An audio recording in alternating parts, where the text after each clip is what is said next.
Hi, this is Ryan Neal from the USA offices of Neal's Saddlery and Harness Cowboy sewing machines and high-tech sewing machines, and we're ready to progress with the second video in our series. And what we're going to be discussing in this video is the thread tension adjustments on this machine, both the top and the bobbin thread tension adjustments.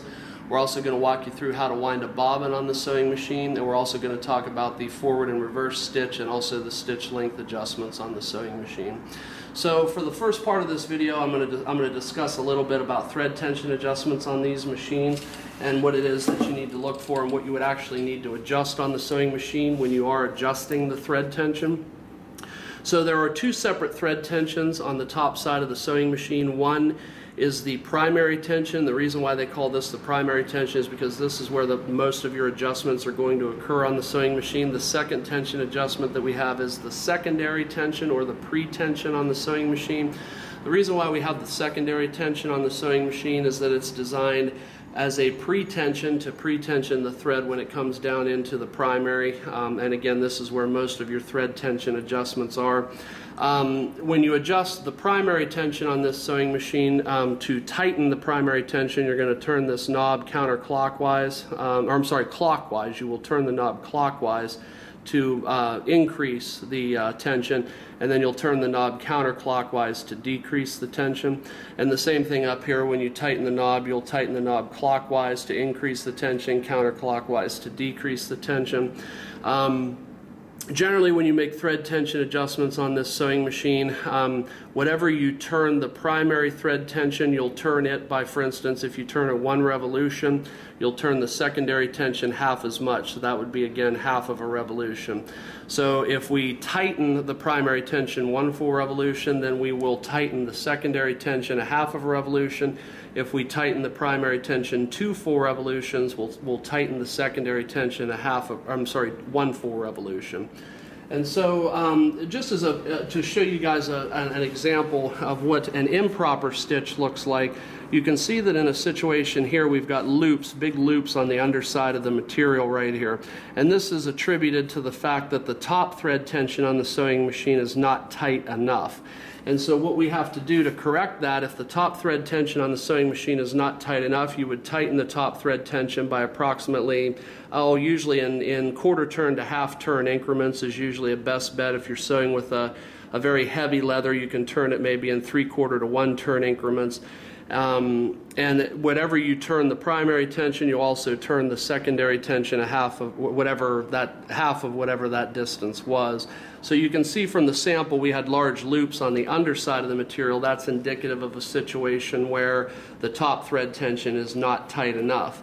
So how we would correct for that is by tightening this knob a half to 1 turn, and then we would tighten this knob again half as much. So that would be a quarter to a quarter to an eighth, or an eighth to a quarter of a turn.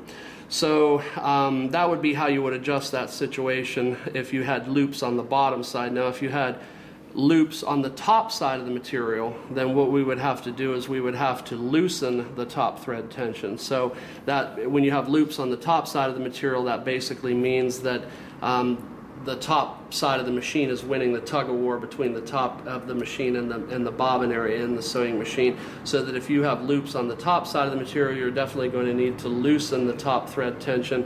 Again, loosen the primary, say 1 turn, or a half of a turn, and then again you would loosen the secondary in accordance with that, again half as much. So that would give you a rough idea about how to adjust the thread tensions on this sewing machine for different sewing situations. And remember, there's not going to be one all-inclusive guide that's going to show you how to do that. A lot of it is experimentation, when you're depending upon the type of leather that you're sewing, the size of thread that you're using, and so forth. So the next step we're going to do is we're going to talk about how to adjust the bobbin tension on the sewing machine. Very rarely do you need to adjust the bobbin tension on this machine. Most of the time the bobbin tension is set from the factory. The only time you would need to adjust the bobbin tension on this sewing machine is if you're making a dramatic change in thread sizes. So for instance, if right now we're running a size 277 thread in the bobbin on this sewing machine. If we went to a size 138 thread, which would be 2 sizes smaller than what we have for the 277, then you would need to adjust the bobbin tension. If we, for instance, we went up 2 thread sizes from a 277 all the way up to a 415, that would be 2 sizes larger than the current thread that we're running in the sewing machine, and in that particular case you would also need to adjust the bobbin tension. A general way of thinking about this would be that when you add a smaller size of thread to the bobbin case, you're going to need to tighten up the bobbin tension. If you add a larger size of thread, you're going to need to loosen the bobbin tension. And how you make that particular adjustment on the sewing machine is that you'll see that there's a small hole right here, and this is a set screw that is used to do nothing but hold this particular screw, which is the actual adjuster screw, in place on the sewing machine. So the first thing that you want to do is loosen the set screw, and you'll just turn it counterclockwise. You do not need to remove the set screw, just loosen it. And then the second thing you'll do is come back over here and you'll either tighten or loosen this screw to increase or decrease bobbin tension. Tightening the screw will increase the bobbin tension, loosening the screw will decrease the bobbin tension.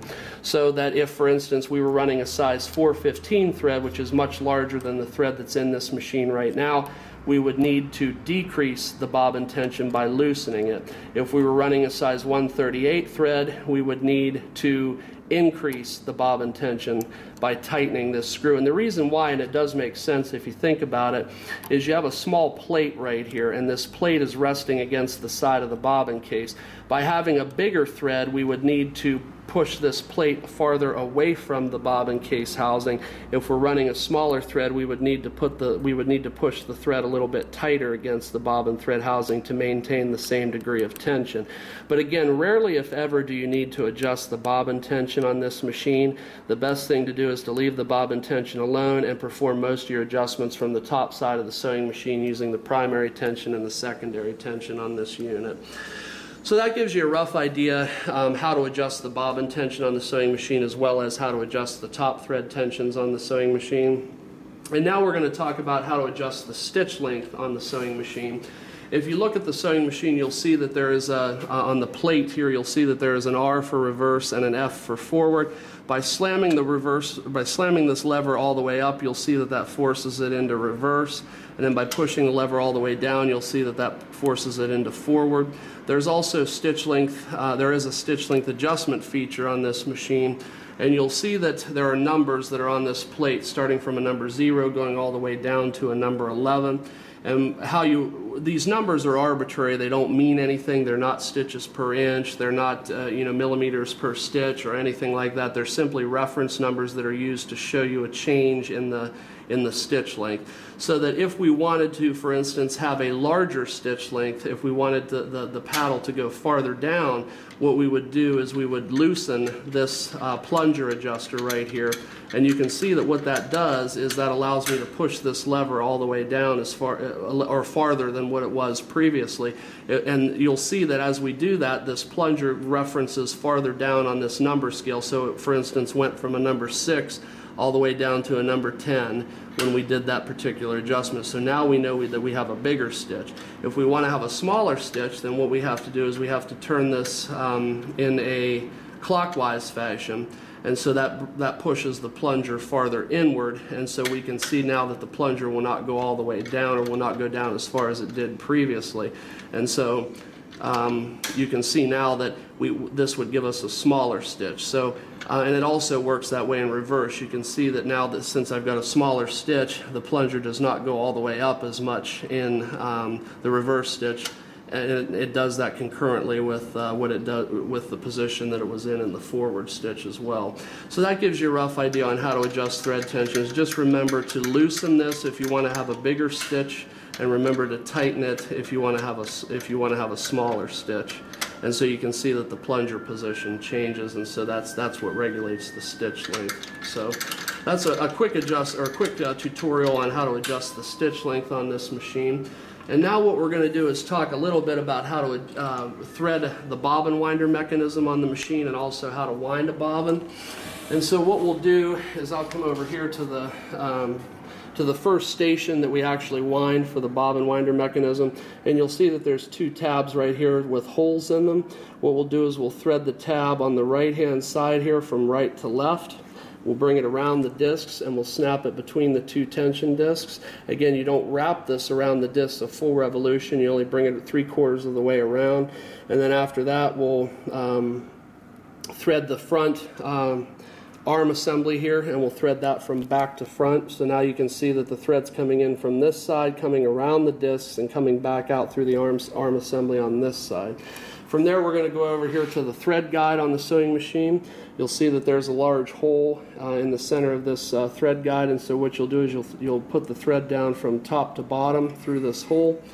And then the next step is to grab a bobbin, and you'll see that on the bobbin itself there is a series of small holes, one small hole right here and another small hole right here on both sides of the bobbin, and it doesn't matter which hole you use, but what you'll do is you'll just simply insert the thread from the inside of the bobbin to the outside of the bobbin through that hole, and then coming down to the bobbin winder mechanism itself, you'll see that on the bobbin winder mechanism itself there's a very small nipple that sticks out at the base of the bobbin winder. If you can see where my finger is right here, I'll use a screwdriver as a pointer so that you can see it just a little bit better.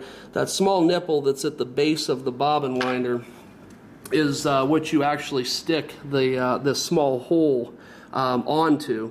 And so what that enables you to do is it actually pinches the thread into the hole, and so that holds the thread in a stationary position, not allowing it to move. So then to initiate the bobbin winding sequence on this sewing machine, basically all you have to do is take this paddle mechanism right here, and you'll push the paddle mechanism down as soon as I get the bobbin pushed all the way on the shaft. And then what we'll do is you push the paddle mechanism down, and then what that does is that engages the bobbin winder, moves it forward to start the bobbin winding process. Then all you have to do is just go ahead and click on the gas, and then you'll see that the bobbin winder starts to wind, and it winds in a left to right motion across, so it'll come over here to the right hand side, then it'll start its way back over to the left. You can actually watch the thread do that. Now there are adjustments that are on the bobbin winder. If you feel that the thread is winding too loosely, you can make an adjustment on this tension up here. If you feel the bobbin is winding too tightly, you can simply loosen these tension discs, and it makes it a little easier for the thread to come down through the thread path on the bobbin winder. But as you can see, the bobbin winder the bobbin will continue to fill, and then as the bobbin fills, you'll see that this paddle right here will start to raise higher and higher and higher and higher.